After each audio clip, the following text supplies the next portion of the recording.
One of the big topics among certain people, and not a concern about other people, is bail reform. I don't know if you realize that, but there is a deep concern that computer-based risk assessment will be used as a substitution for ending money bail. We have as our guest a gentleman by the name of Jeff Clayton. He is executive director of the American Bail Association. Jeff, welcome to the Mike Schikman Show. It's great to have you. Thanks for having me on, Mike. This is a real serious situation. First of all, tell us about the American Bail Association. Sure. The American Bail Coalition is a trade association of insurance companies. We are the underwriters of all the bail bondsmen who post bonds for criminal defendants around the country so that they can be released from jail. Now, this is a long-running business, a long-running part of our criminal justice system. Why are they changing it? And is this good news or bad news? Well, it's really just class warfare rhetoric that, the rich guy, the poor guy, and that's really not, generally how the system works. You don't have, every case isn't Bill Cosby or an indigent defendant. But that's really what the conversation is about, is it's just unfair that some people, can afford bail and some people can't afford bail. So we don't need bail. Let's get rid of bail. Which is kind of silly because in the cases, you mentioned the Bill Cosbys of the world, they really do need heavy bail in order to make sure they show up for trial. Exactly. And ask Paul Manafort how that's going right now. Really. But for the indigent, that's why I said it's something that the general public may have heard about and just kind of clicked their ears off and said, no, it doesn't concern me. Though it could, and someone you love, I'm sure every person who is in a courthouse today never thought they'd be in the courthouse for whatever reason they're in. And it's those people that the whole bail question becomes so big. Absolutely. I mean, it's a question of your fundamental liberties. Are you getting out of jail pending trial? And if you're not, that's incredible pressure to plead to something, maybe even a crime you didn't commit. Let's talk about the political aspect of this.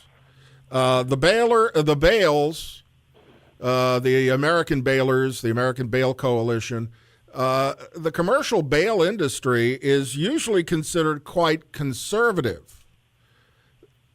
Is it? Generally it is. There's generally sort of the public safety argument of things.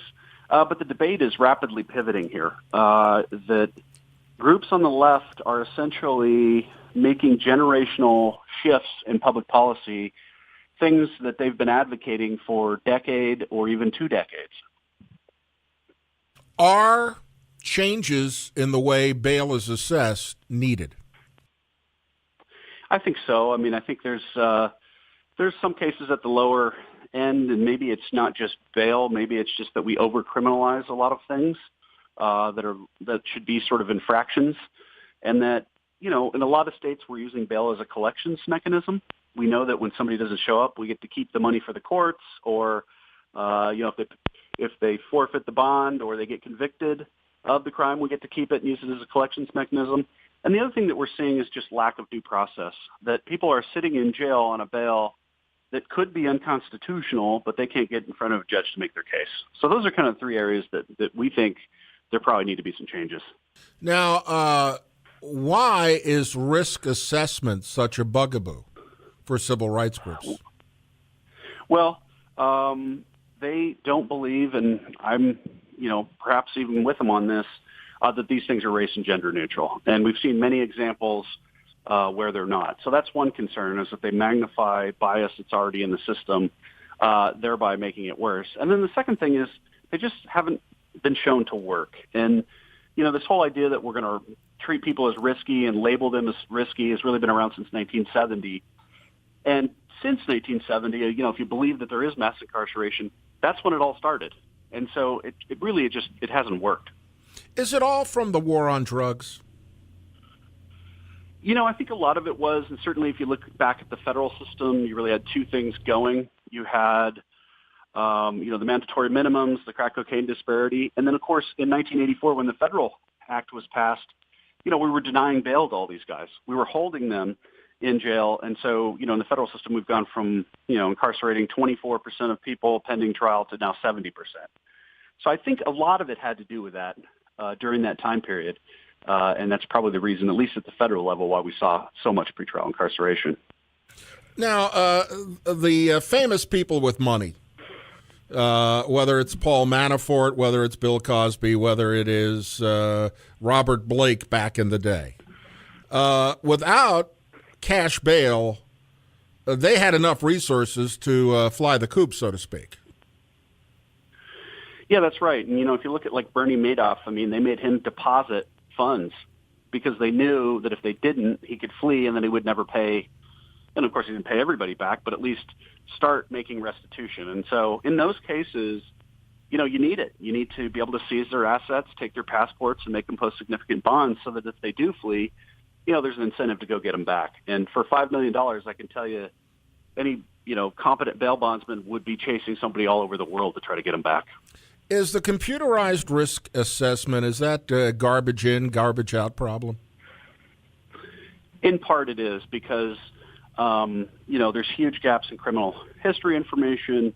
Are these factors even the right factors to consider? And most people think they aren't. And I think the other problem is it's not individualized consideration. We like to think that, we can predict human behavior with these things, but really all we're doing is putting people in a category. And then once they get in the category, we don't know who the good guys and the bad guys are. How is this going to solve itself, or will it? I just don't know. I think that's, it's completely up in the air right now. I'm out in California right now where civil rights groups are now fighting bail reform because of this, which we never saw coming. So we don't know where any of this is going right now. And I think, this issue next year is going to be really interesting as legislatures get back together. Will be. Where can people find out more? We're on Facebook and Twitter, American Bail Coalition, or you can go to our website, AmericanBailCoalition.org. Jeff Clayton, a real pleasure. Thank you for the information, and good luck. Thank you. Have a great afternoon. You too. Jeff Clayton from the American Bail Association. Very pleased to have him on our program with a serious, serious problem. We've got a chance for you right now. They always mow during the beginning of my show. It's time for Your Money.